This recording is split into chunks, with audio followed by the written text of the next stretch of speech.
تودي وتعالي. بس خدي بالك منه على فكره اسمراني. اسمراني؟ قولي الشيخ احمد عارف. الشيخ احمد عارف. لو قلت لك الحاجات صح اديني الجنيه، لو قلت غلط قولي لي انت كذاب. تمام؟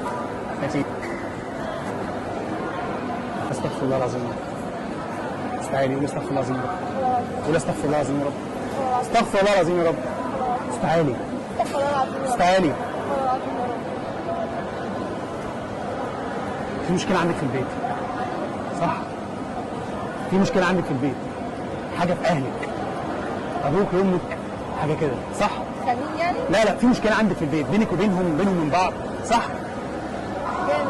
لا في مشكلة دلوقتي موجودة. دلوقتي لا. يعني الفترة دي، صح؟ مفيش مشكلة عندك في البيت؟ بينك وبين أخوكي، بينك وبين أختك، بينك وبين أبوكي أو أمك؟ ها؟ ولا بينهم من بعض؟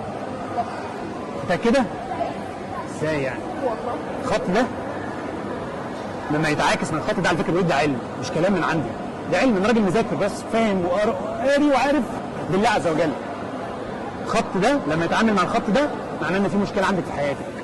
ايه هي المشكله بقى؟ ممكن تكون مشكله بينك وبين صاحبتك، بينك وبين ابوكي، بينك وبين امك، بس المشكله في البيت، صح؟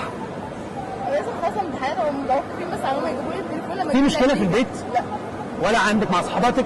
لا مشكلة. ها؟ اختي وامي مش انا. في مشكله في البيت ما تكش بينك انت. في مشكله عندك في البيت بين شروق وامها اختك، صح؟ صح؟ كلامي صح؟ يبقى الشيخ احمد عارف دي، ادي واحد. ماشي؟ انا عايز حاجه تخصني انا. انت شغاله؟ بتدور على شغل؟ صح؟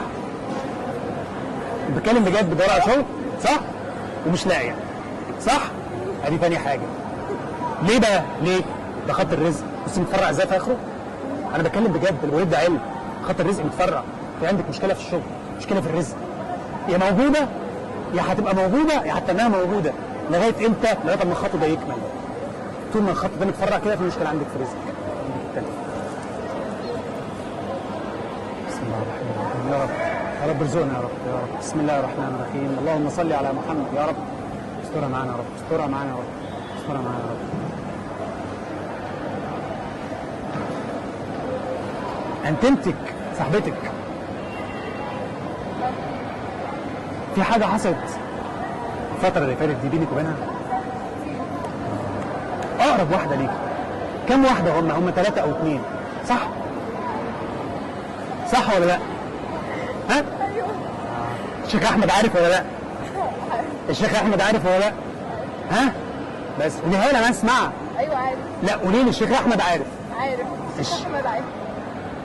انت كنت نازل تشتري حاجه دلوقتي او تروحي مشوار او حاجه وما رحتيش؟ ها؟ اكتب حاجه. بس في حاجه بعد كده هتروحي تعمليها، صح؟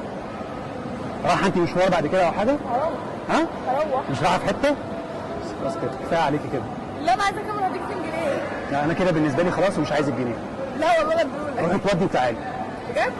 بجد تودي وتعالي، اقرا لك حاجات ثانيه كتير، ما بهزرش. ولو قلت لك صح هتلاقي حمام الحريم فوق، روحي يلا. روحي تودي وتعالي بسرعه، بس بسرعه.